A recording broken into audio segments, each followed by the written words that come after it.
যে জিনিসটা প্রয়োজন সেটা হলো ছোটখাটো ভেদাভেদ ভুলে যাওয়া, মুসলিম মিল্লাতের ভিতরে ঐক্য কায়েম করা। ইখতিলাফ ছিল রাসূল আকরাম সাল্লাল্লাহু আলাইহি ওয়াসাল্লামের সাহাবীদের মধ্যেও বিভিন্ন বুঝের কারণে ইখতিলাফ হয়েছে, কিন্তু এর অর্থ এই নয় ইখতিলাফ হতে তারা কেউ কাউকে ছেড়ে দিয়েছেন, এমনটি নয়।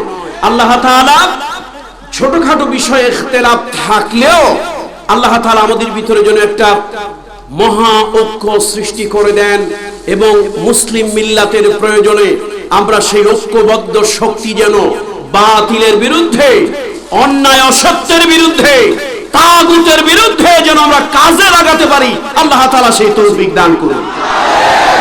কোরআন শরীফের একটি আয়াত পড়েছি, আপনারা সকলে জানেন অথবা শুনেছেন। আল্লাহ তাআলা বলছেন, আসা আন তুহিব্বু শাইআন ওয়া হুয়া শাররুল লাকুম। তোমরা কোন বিষয় তোমাদের জন্য ভালো মনে করো, কল্যাণ মনে করো, কিন্তু এর ভিতরে তোমাদের জন্য আছে অকল্যাণ, অমঙ্গল। ওয়া আসা আন তাকরাহু শাইআন, আর কিছু বিষয় আছে তোমরা তোমাদের জন্য অপছন্দ করো, ওয়া হুয়া খায়রুল লাকুম, তার ভিতরে আছে তোমাদের জন্য কল্যাণ, ভালো, মঙ্গল। ওয়াল্লাহু আ'লামু, আল্লাহ তাআলা ভালো জানেন, ওয়া আনতুম লা তা'লামুন, তোমরা ভালো জানো না। মাহফিল যারা করাচ্ছেন, আমাদের স্নেহের, অত্যন্ত ভালোবাসার আমাদের উপজেলা ভাইস চেয়ারম্যান, আমার স্নেহের শিল্পী নিয়ামতুল্লাহ নিজামী সহ মাহফিল যারা করাচ্ছেন, তাদের উদ্দেশ্যে আমার বক্তব্য, আজকে শ্রোতাদের উদ্দেশ্যে নয়, আপনাদের উদ্দেশ্যে বক্তব্য হলো, এক বাদশা, গল্প একটা বলে নেই নাকি, এক বাদশা অন্দরমহলে একটা ধারালো অস্ত্র নিয়ে পরীক্ষা করছিল, নাড়াচাড়া করছিল, দেখতেছিল, একটু এদিক সেদিক করছিল। হঠাৎ করে অস্ত্রে অন্য মনস্ক হয়ে যাওয়ার কারণে তার হাতের উপরে পড়ে এবং অ্যাক্সিডেন্ট হয়ে দুটি আঙ্গুল কেটে পড়ে যায়। এখন বাদশাহ আঙ্গুল যখন কেটে পড়ে গেল, কবিরাজ আনা হলো। কবিরাজ এসে পট্টি দিয়া ব্যান্ডেজ করে দিল। বাদশাহ তার কাটা হাত, ব্যান্ডেজওয়ালা হাত নিয়ে আমার মতো এরকম রাজ সিংহাসনে, রাজ চেয়ারে গিয়ে যখন বসলো, আজকে উজির নাজির মন্ত্রী মিনিস্টার যারা আছে তারা চিন্তা করে, আহারে আজকে বাদশার মনটা ভারাক্রান্ত, কিভাবে যে বাদশাকে খুশি করবে। শেষে তারা মনে মনে চিন্তা করলো, আজকে যদি বাদশা খুশি হয়, প্রমোশন নির্ঘাত। এখন সমানে পাইকারি দরে তেল দেওয়া শুরু করলো। তোই কেউ বলল, বাদশা আঙ্গুল তো আপনার কাটে নাই, আমার কলিজা কেটেছে, এত ব্যথা পেয়েছি আপনার আঙ্গুল কাটায়।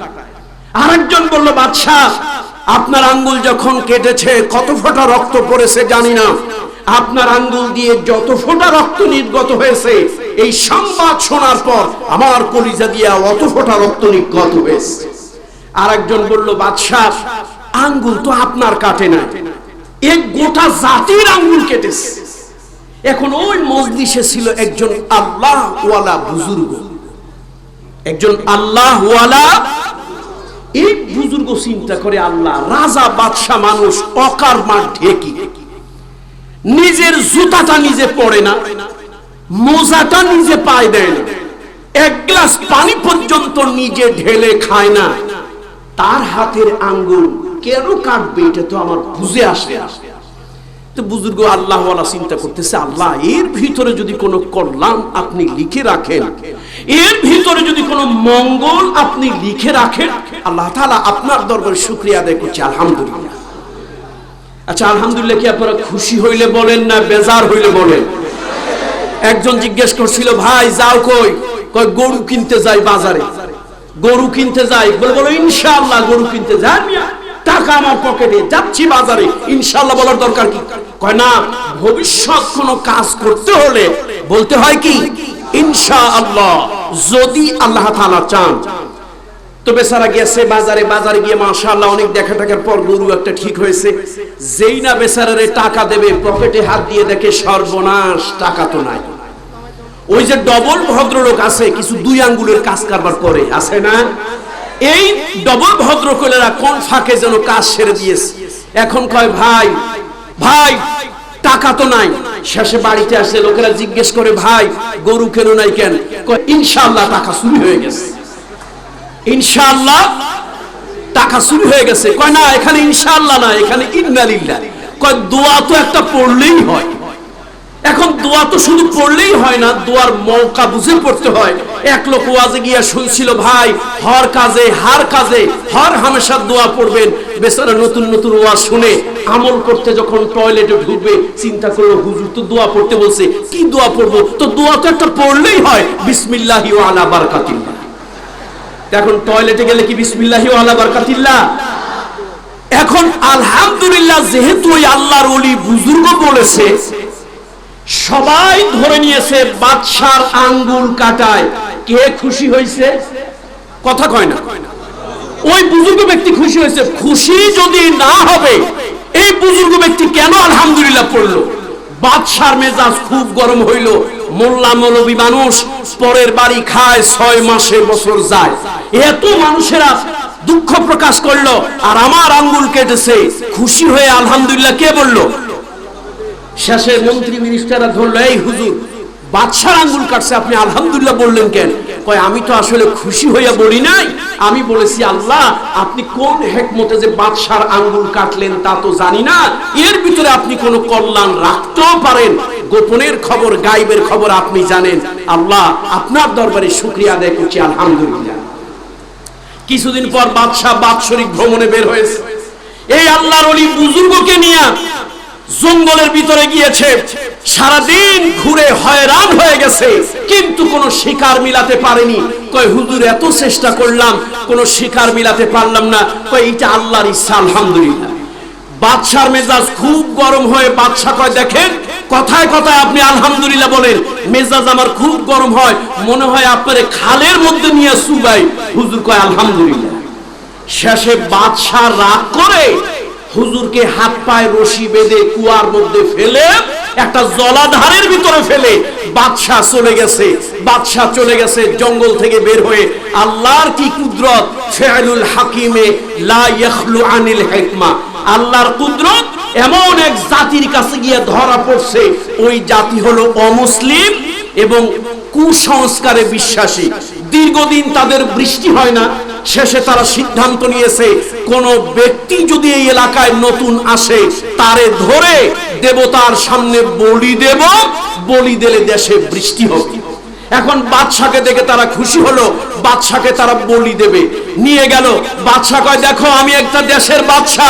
কয় তুমি রাজা বাদশা মন্ত্রী মিনিস্টার যাই হও কিচ্ছু যায় আসে না, আমার দেশে দীর্ঘদিন বৃষ্টি হয় না।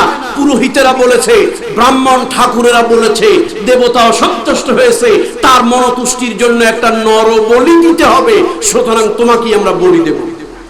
বাদশাকে নিয়ে টান টান করে একটা মূর্তির পায়ের কাছে শোয়ালো। বাদশা অঝোর নয়নে আল্লাহর কাছে কেঁদে কেঁদে কয় আল্লাহ ও মাবুদ, হায়াতের মালিক তুমি, মৌতের মালিক তুমি।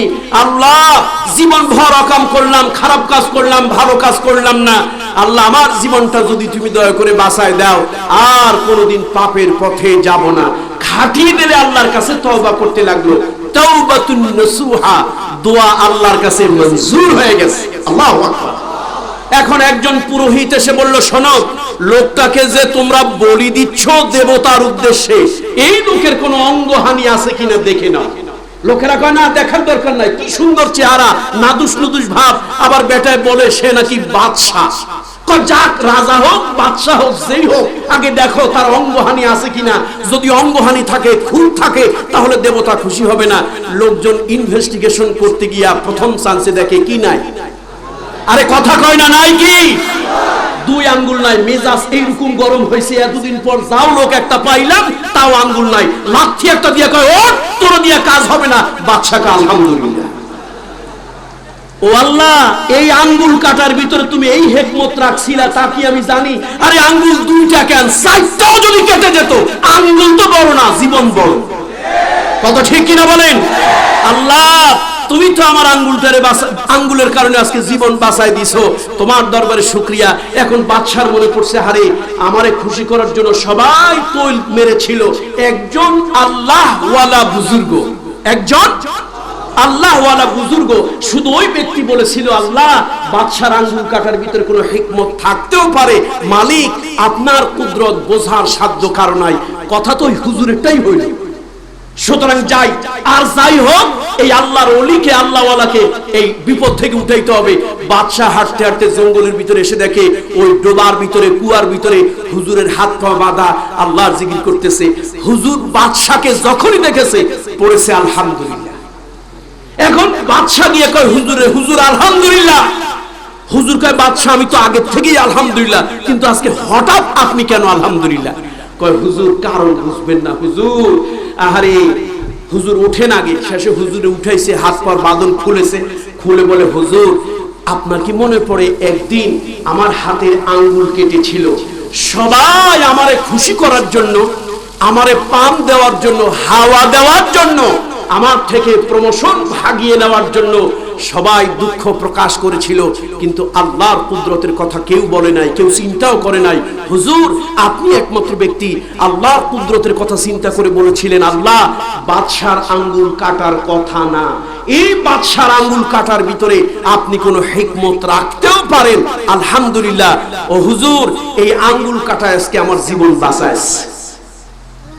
হুজুর আজকে আঙ্গুল যদি না কাটা থাকতো, নির্ঘাত ওই অমুসলিমেরা, ওই কুসংস্কারে বিশ্বাসীরা নির্ঘাত আজকে আমার বলি দিয়ে ফেলাতো, দেবতার সামনে বলির পাঠা হতাম আমি। হুজুর কয় বাদশাহ তাহলে আমিও যে আলহামদুলিল্লাহ বলছি ও কারণে বলি নাই। ও বাদশাহ এই কুয়ার মধ্যে পড়ার পরও আমি আলহামদুলিল্লাহ বলছিলাম, কারণ হলো যে আপনি তো আমার এই কুয়ার মধ্যে বেঁধে ফেলে গেলেন, আমি আলহামদুলিল্লাহ বললাম, আল্লাহ তোমার হিকমত তো বুঝি না। বাদশাহ যদি আপনি আমারে না ফেলতেন, আপনার সাথে যদি আমি থাকতাম, আঙ্গুল কাটার জন্য আপনি তো বাদ পড়ে গেলেন, লোকেরা বলতো সাথে মৌলবীরে ধর।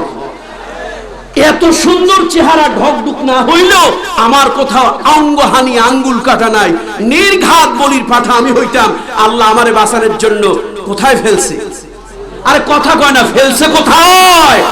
সুতরাং উপজেলা ভাইস চেয়ারম্যান সাহেবকে বলি, শিল্পী নিয়ামতুল্লাহ নিজামী আমার অত্যন্ত স্নেহের, ভালোবাসার, এবং অন্যান্য যাদের নাম জানি আর জানি না সবাইকে বলি, মন খারাপ করার দরকার নাই। হতে পারে আজকে আপনাদের আঙ্গুল আল্লাহ কেটে আপনাদের জন্য কোন বিরাট বড় কল্যাণ আল্লাহ লিখে রেখে দিয়েছে। আজকে চতুর্দিক থেকে বৃষ্টি, তারপরও যে জনসমুদ্র হয়েছে, যদি আজকে বৃষ্টি না হতো গোটা পেকুয়ার প্রশাসন আজকে জনগণ থামাতে হয়রান আর পরেশান হয়ে যেত।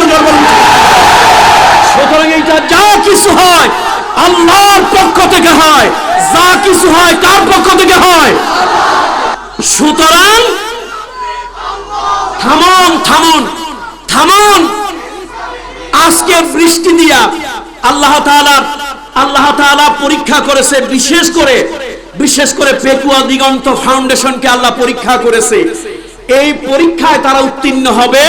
আর এই যে আল্লাহ বৃষ্টি দিয়ে আপনাদের ঈমানকে পরীক্ষা করেছে, ভবিষ্যতে এর থেকেও দিনের জন্য বড় বাধা এলে সে বাধা উপেক্ষা করে সামনে যেতে হবে। আজকের থেকে শিক্ষা নিতে রাজি আছি তো? তাহলে অসন্তুষ্ট হয়েছেন কারা কারা বৃষ্টিতে? কেউ হইছেন? তাহলে আল্লাহ আপনি বৃষ্টি দিয়েছেন আপনার গোলামেরা কোরআন শোনার জন্য, আলেমদের জবান থেকে কথা শোনার জন্য। বৃষ্টি উপেক্ষা করে চতুর্দিকে তারা দাঁড়িয়ে আছে, বসে আছে। এই মুসলমান থামুন, আল্লাহর কুদরত দেখেন। এক সাইদিকে আল্লাহ তাআলা চার দেওয়ালে বন্দী করেছে, হাজার সাইদিকে আল্লাহ তৈরি করেছে। এখন আমার পরে বক্তব্য রাখবেন আল্লামা কারি আব্দুল্লাহ আল আমিন। আল্লাহর মেহেরবানি এরপরে আসবে আমাদের সকলের স্নেহভাজন, স্নেহধন্য ছোট ভাইয়ের মতো আমরা যাকে স্নেহ করি, মুফতি আমির হামজা আসবে ইনশাআল্লাহ। আল্লাহ তাআলা আপনাদেরকে যতই কষ্ট দেখ সকলের কথা শুনে যাব। আর দিগন্ত ফাউন্ডেশন মন খারাপ করব না। এই বৃষ্টির ভিতরে আল্লাহ কোন কল্যাণ আমাদের জন্য লিখে রেখেছে। হাদা মা ইনদি ওয়াল ইলমু ইনদাল্লাহ আলাইহি তাওয়াক্কালতু ওয়া ইলাইহি উনীব। আসসালামু আলাইকুম ওয়া রাহমাতুল্লাহি ওয়া বারাকাতুহু।